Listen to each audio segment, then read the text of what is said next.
Hi friends, இன்றைக்கி நம்ம வீடியோவில் நல்ல சூப்பரான ஒரு லஞ்ச் ரெசிபி தாங்க பார்க்க போகிறோம். வெஜிடபிள் புலாவ் ரொம்ப ஈஸியாக எப்படி செய்கிறதுன்னு பார்க்கலாங்க. அது கூடவே நம்ம இன்றைக்கி ரொம்ப சிம்பிளான ஒரு கிரேவியும் பார்க்க போகிறோங்க. இந்த கிரேவி செய்கிறதுக்கு நிறைய வெஜிடபிள் யூஸ் பண்ண போகிறது இல்லைங்க. வெங்காயம், பச்சை மிளகாய், கொஞ்சம் மசாலா பொருட்கள் யூஸ் பண்ணி ரொம்ப ஈஸியாக இந்த கிரேவி செஞ்சிடலாங்க. இந்த வெஜிடபிள் புலாவுக்கு இந்த க்ரீன் சில்லி கிரேவி சூப்பரான காம்பினேஷனாக இருக்குங்க. வீடியோக்கு போகிறதுக்கு முன்னாடி நீங்கள் நம்ம சேனலை ஃபஸ்ட் டைம் பார்க்குறீங்கன்னா நம்ம சேனல் சுமிதா சிம்பிள் சமையலை சப்ஸ்கிரைப் பண்ணிக்கோங்க. பெல் ஐக்கான் கிளிக் பண்ணி ஆல் கொடுத்துக்குங்க. அப்போ தான் நான் போகிற வீடியோஸ்லாம் உங்களுக்கு நோட்டிஃபிகேஷனில் வரும். வாங்க வீடியோக்குள்ளே போகலாம். முதல்ல நம்ம வெஜ் புலாவ் செய்கிறதுக்காக ஒரு பேஸ்ட் ரெடி பண்ணிக்கலாம். நான் இன்றைக்கி ஒரு கைப்பிடி அளவுக்கு புதினா எடுத்து வச்சுருக்கேங்க. ஒரு கைப்பிடி அளவுக்கு கொத்தமல்லியை பொடியாக கட் பண்ணி எடுத்து வச்சுருக்கேன்.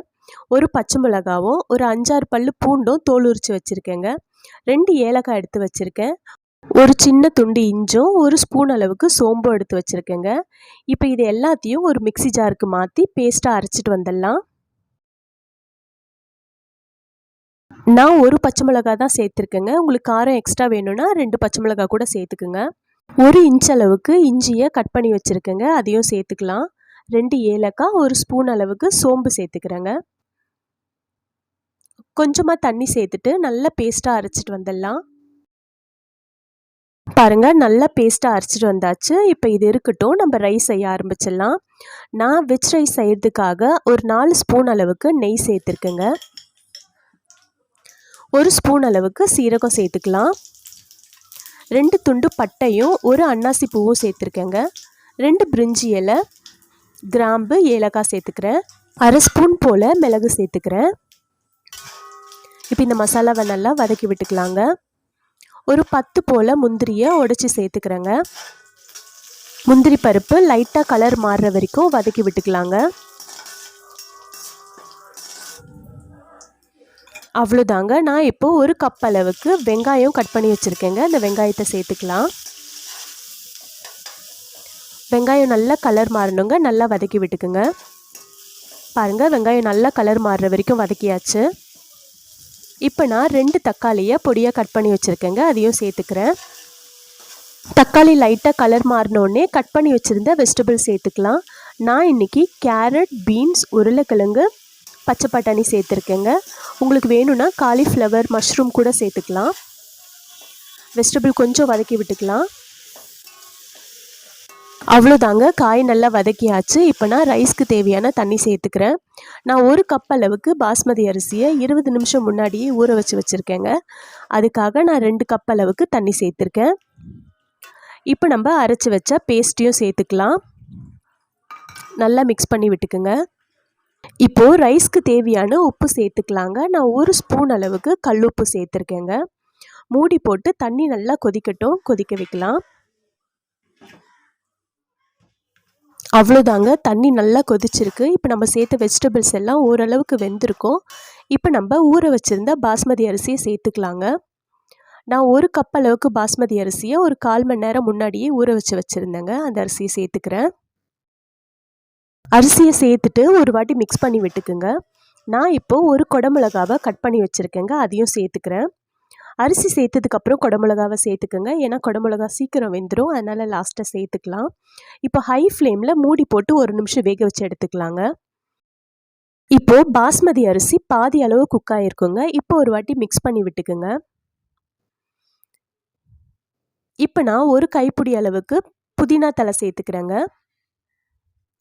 இப்போ மூடி போட்டுட்டு ஸ்டவ்வை லோ ஃப்ளேமில் வச்சுட்டு ஒரு 10 நிமிஷத்துக்கு தம் போட்டு எடுத்துக்கலாங்க. பாருங்கள், 10 நிமிஷத்துக்கு அப்புறம் ரைஸ் நல்லா குக் ஆகிருக்கும். பாருங்கள், அரிசி எவ்வளோ உதிரி உதிரியாக குக் ஆகி வந்திருக்குன்னு. அவ்வளோதாங்க, வெஜிடபிள் புலாவ் சூப்பராக ரெடி ஆயிடுச்சு. இப்போ இந்த வெஜிடபிள் புலாவுக்காக சூப்பரான ஒரு க்ரீன் சில்லி கிரேவி செய்ய போகிறோங்க. அதுக்காக ஒரு பேஸ்ட் ரெடி பண்ணிக்கலாம். ஒரு கடாயில் 4 ஸ்பூன் அளவுக்கு வேர்க்கடலை சேர்த்துருக்கேங்க. 2 ஸ்பூன் அளவுக்கு வெள்ளை எள்ளு சேர்த்துருக்கேன். 1/4 ஸ்பூன் அளவுக்கு வெந்தயம் சேர்த்துக்கலாம். இப்போ இதை நல்லா ட்ரை ரோஸ்ட் பண்ணி எடுத்துக்கலாங்க. இப்போ நான் ஒரு கைப்பிடி அளவுக்கு தேங்காவை பொடியாக கட் பண்ணி வச்சுருக்கேன், அதையும் சேர்த்துக்கலாங்க. தேங்காவை சேர்த்துட்டு கொஞ்ச நேரம் நல்லா வதக்கி விட்டுக்குங்க.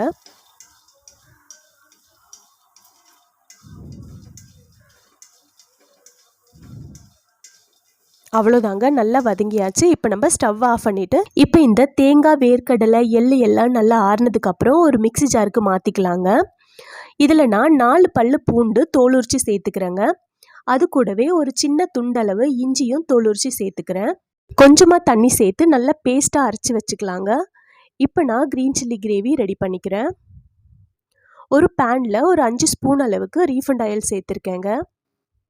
எண்ணெய் காஞ்சதும் ஒரு 6 பச்சை மிளகாவை லைட்டாக கட் பண்ணி சேர்த்துருக்கேன். பச்சை மிளகாவை நல்லா வதக்கி எடுத்துக்கலாங்க. பாருங்கள், இந்த அளவுக்கு வதங்கின உடனே நான் பச்சை மிளகாவை எடுத்துடுறேன். இப்போ நம்ம அதே எண்ணெயில் ஒரு ஸ்பூன் அளவுக்கு கடுகு சேர்த்துக்கலாம். கடுகு நல்லா பொரியட்டுங்க. ஒரு ஸ்பூன் அளவுக்கு சீரகம் சேர்த்துக்கிறேன். கொஞ்சமாக கருவேப்பிலையை சேர்த்துக்கிறேங்க. இப்போ நான் 4 வெங்காயம் கட் பண்ணி வச்சுருக்கேங்க, அதையும் சேர்த்துக்கலாம். வெங்காயம் நல்லா வதங்கணுங்க, நல்லா வதக்கி விட்டுக்குங்க. பாருங்கள், இப்போ வெங்காயம் ஓரளவுக்கு நல்லா வதங்கியிருக்கு. இப்போ நான் மசாலா பொருட்கள் சேர்த்துக்கிறேன். நான் ஒரு சின்ன ஸ்பூனில் 2 ஸ்பூன் அளவுக்கு காஞ்ச மிளகாத்தூள் சேர்த்துருக்கேன். 2 ஸ்பூன் அளவுக்கு தனியாத்தூள் சேர்த்துருக்கேங்க. 1 ஸ்பூன் அளவுக்கு கரம் மசாலா தூளும் 1 ஸ்பூன் அளவுக்கு சீரகத்தூளும் சேர்த்துக்கிறேங்க. 1/2 ஸ்பூன் அளவுக்கு மஞ்சத்தூள் சேர்த்துக்கலாம். மசாலா பொருட்கள் சேர்த்துட்டு நல்லா வதக்கி விட்டுக்குங்க. மசாலா நல்லா எண்ணெயில் வதங்கட்டும்.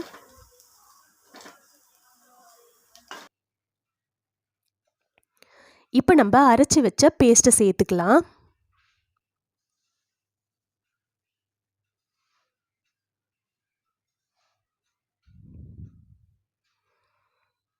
அவ்வளோதாங்க, இதையும் கொஞ்சம் வதக்கி விட்டுக்குங்க.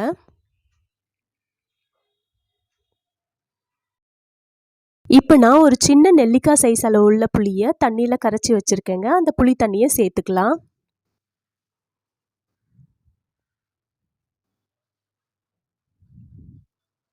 புளி தண்ணியை சேர்த்துட்டு நல்லா மிக்ஸ் பண்ணி விட்டுக்குங்க.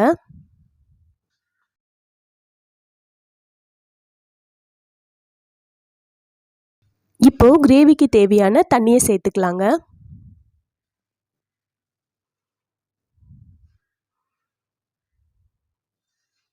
அவ்வளோதாங்க, நல்லா மிக்ஸ் பண்ணி விட்டுக்குங்க.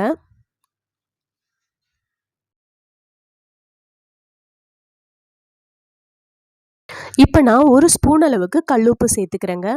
வதக்கி வச்ச பச்சை மிளகாவையும் சேர்த்துக்கலாம்.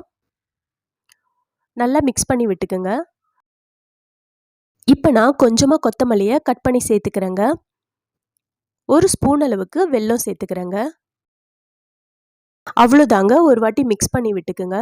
ஒரு 10 நிமிஷத்துக்கு லோ ஃப்ளேமில் வச்சு குக் பண்ணி எடுத்துக்கலாம். அவ்வளோதாங்க, 10 நிமிஷம் ஆயாச்சு. இப்போ ஓப்பன் பண்ணி பார்க்கலாம். பாருங்கள், எண்ணெய் நல்லா பிரிஞ்சு கிரேவி சூப்பராக ரெடியாகி வந்திருக்கு. இப்போ ஒரு வாட்டி மிக்ஸ் பண்ணி விட்டுட்டு கொஞ்சமாக கொத்தமல்லி தழை தூவி ஸ்டவ்வை ஆஃப் பண்ணிடலாங்க. அவ்வளோதாங்க, க்ரீன் சில்லி கிரேவி சூப்பராக ரெடி ஆயிடுச்சு. அவ்வளோதாங்க, இப்போ நம்ம வெஜிடபிள் புலாவை சர்வ் பண்ணிக்கலாம். இந்த வெஜிடபிள் புலாவுக்கு நான் ஒரு ரைத்தாவும் செஞ்சுருக்கேங்க. குக்கும்பர் ரைத்தா. தயிரில் வெங்காயம் எதுவும் சேர்க்காம ஒரு வெள்ளரிக்காய், கொஞ்சமாக கேரட், கொஞ்சமாக கொத்தமல்லி தழை, 1/4 ஸ்பூன் உப்பு போட்டு மிக்ஸ் பண்ணி வச்சுருக்கேங்க. இந்த ரைஸ்க்கு இந்த பச்சடி ரொம்ப சூப்பராக இருக்குங்க.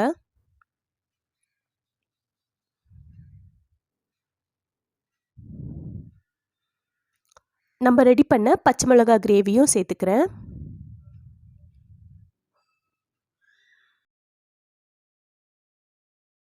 அவ்வளோதாங்க, சூப்பரான லஞ்ச் காம்போ வெஜிடபிள் புலாவும் க்ரீன் சில்லி கிரேவியும் சூப்பராக ரெடி ஆகிடுச்சு.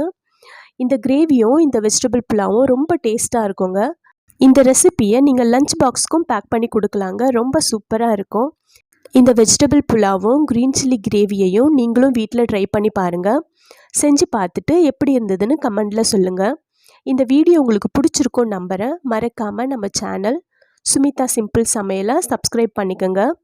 பெல் ஐக்கான் கிளிக் பண்ணி ஆல் கொடுத்துக்குங்க. அப்போ தான் நான் போடுற வீடியோஸ்லாம் உங்களுக்கு நோட்டிஃபிகேஷனில் வரும். தேங்க்யூ.